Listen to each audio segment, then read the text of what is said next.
자, 이번 시간에는 우리 차트의 개요에 대해서 같이 한번 살펴보도록 하겠습니다.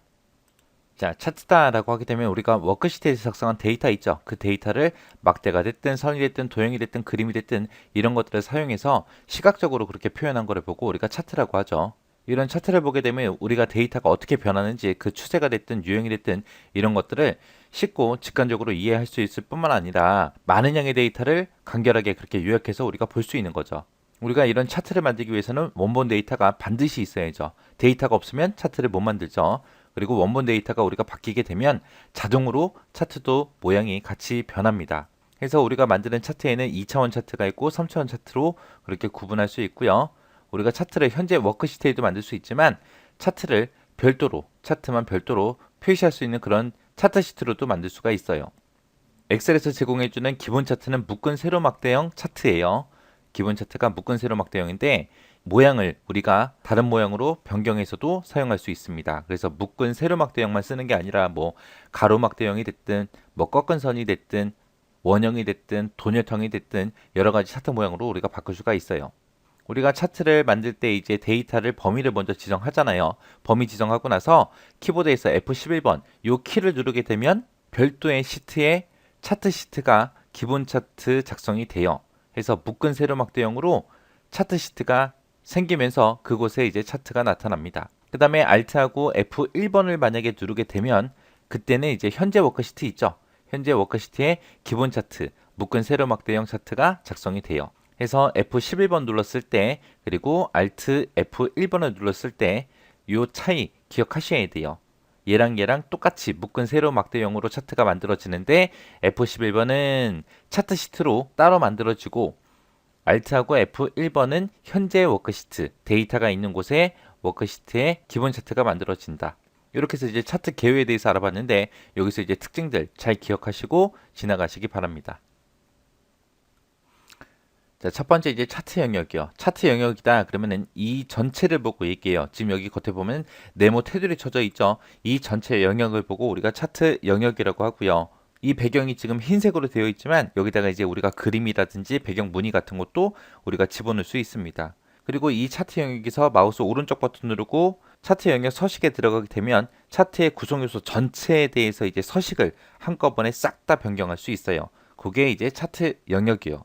그 다음에 여기 그림 영역이요. 그림 영역이다 라고 하게 되면 그림 영역이 뭐냐? 실제 요 막대기가 그려져 있는 이 곳 있죠. 이곳을 보고 우리가 그림 영역이라고 그렇게 부릅니다. 그래서 그림 영역은 가로축하고 세로축이요. 가로축이 우리 X축 얘기하는 거고 세로축이 Y축 얘기하는 거죠. 가로축과 세로축으로 둘러싸인 그런 영역을 보고 얘기하는 거고요.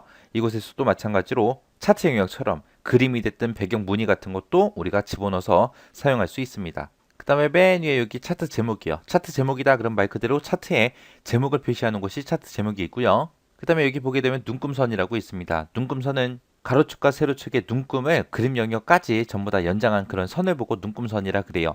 지금 여기 보게 되면 Y축, 세로축에 보게 되면 뭐 0이다, 200이다, 400이다, 600이다, 800이다, 1000이다, 1200이다 하고 여기 눈금이 있을 거 아니에요. 이런 눈금들을 연장한 선, 그림 영역까지 연장한 선을 보고 눈금선이라고 불러요. 그래서 이 눈금선이 있으면 이 축에 대해서 일정한 간격으로 우리가 쉽게 파악할 수 있겠죠. 그래서 이런 눈금선을 보고 다른 말로 축 눈금이라고 그렇게 부릅니다. 축 눈금. 이런 눈금선은 이제 주 눈금선이 있고요. 보조 눈금선이 있고 두 가지로 우리가 설정할 수 있습니다. 자, 그러면 이제 주 눈금선, 보조 눈금선 그거 좀 보자고요.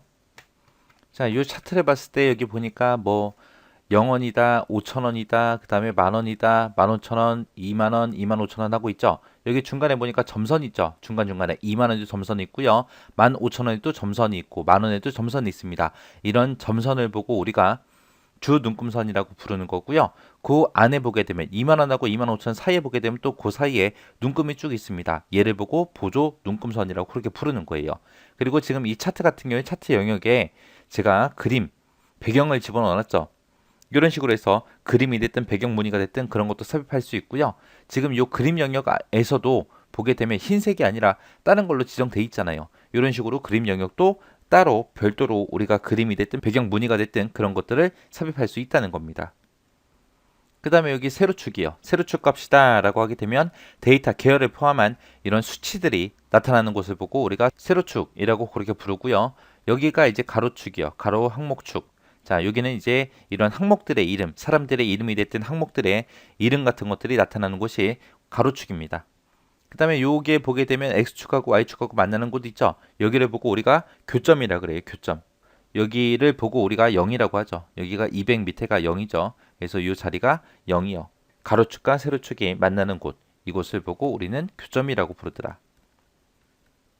그 다음에 이 세로 단위로 해서 뭐가 있는지 금액이 있다. 금액은 전부 다 1000원 단위로 돼 있다라고 해서 세로축 축 제목이 있고요. 그 다음에 여기는 신소진이다, 이은철이다, 박희천이다, 노수용이다, 조명섭이다 해서 사람들의 이름이 있죠. 이렇게 해서 이게 가로 항목 축 제목이요. 그 다음에 이제 데이터 계열이요. 데이터 계열이다 그러면 요거요. 요런 막대기들을 보고 우리가 데이터 계열이라고 부르는 거고요. 이런 것들은 이렇게 막대기로만 할 수 있는 게 아니라 우리가 선으로도 만들어낼 수 있습니다. 이 데이터 계열은 이렇게 기본급이 파란색이고 수당이 지금 붉은색이죠.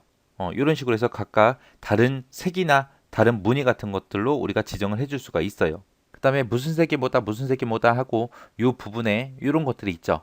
이걸 보고 우리가 범례라고 불러요. 범례. 범례라는 거는 데이터 계열의 무늬가 됐든 색이 됐든 그런 게 뭔지 그렇게 항목명을 표시해 주는 거예요. 이때 이제 데이터 계열의 색깔과 이 범례의 색깔은 똑같아야 되겠죠. 그 다음에 이제 데이터 레이블이요. 데이터 레이블이다 그러면 각 막대기마다 지금처럼 이렇게 수치를 표시해 주거나 아니면 요곳에 제목 같은 것들을 표시하는 걸 보고 우리가 데이터 레이블이라고 합니다. 이렇게 해서 모든 막대기에 지금처럼 이렇게 다 데이터 레이블을 나타낼 수도 있고 특정 막대기에만 내가 이런 제목이 붙게 아니면 수치가 붙게 그렇게도 만들 수 있어요. 그래서 이 위에다가 표시할 수 있는 거는 이런 데이터 값이 나타나기도 할 수 있고요. 항목의 이름이 나타나기도 할 수 있고 그리고 계열의 이름 같은 것도 우리가 이 자리에다가 표시할 수 있습니다. 그 다음에 이제 데이터 표요. 데이터 표다 그러면 실제 이 막대기들의 실제 데이터 값 있죠. 원본 데이터의 값. 그 값들을 아래쪽에다 차트 아래쪽에다 표시하는 걸 보고 우리가 데이터 표라 그래요. 해서 차트 만들 때 사용했던 그 원본 데이터가 표시되는 곳입니다. 이곳에도 범례가 전부 다 표지가 되죠. 그 다음에 이 파란색 막대기를 보게 되면 이제 추세선이 있죠. 그 추세선이 선형 형태로 해서 기본급을 나타내는 그 추세선이 여기 추가된 거예요. 그래서 얘는 특정 데이터 계열에 대해서 변화 추세를 파악하기 위해서 표시하는 선을 보고 우리가 추세선이라고 그렇게 부릅니다. 이렇게 해서 차트들은 이렇게 수많은 것들로 전부 다 구성이 되어 있어요. 이거는 지금 모든 것들을 다 표현했기 때문에 이렇게 복잡하게 생긴 거고 일반적으로 우리가 사용하는 차트는 이렇게까지 복잡하지 않습니다. 그래서 이런 차트에 특정 막대기만 이렇게 선택해서 데이터 레이블이 이렇게 표시되게도 할 수 있고요.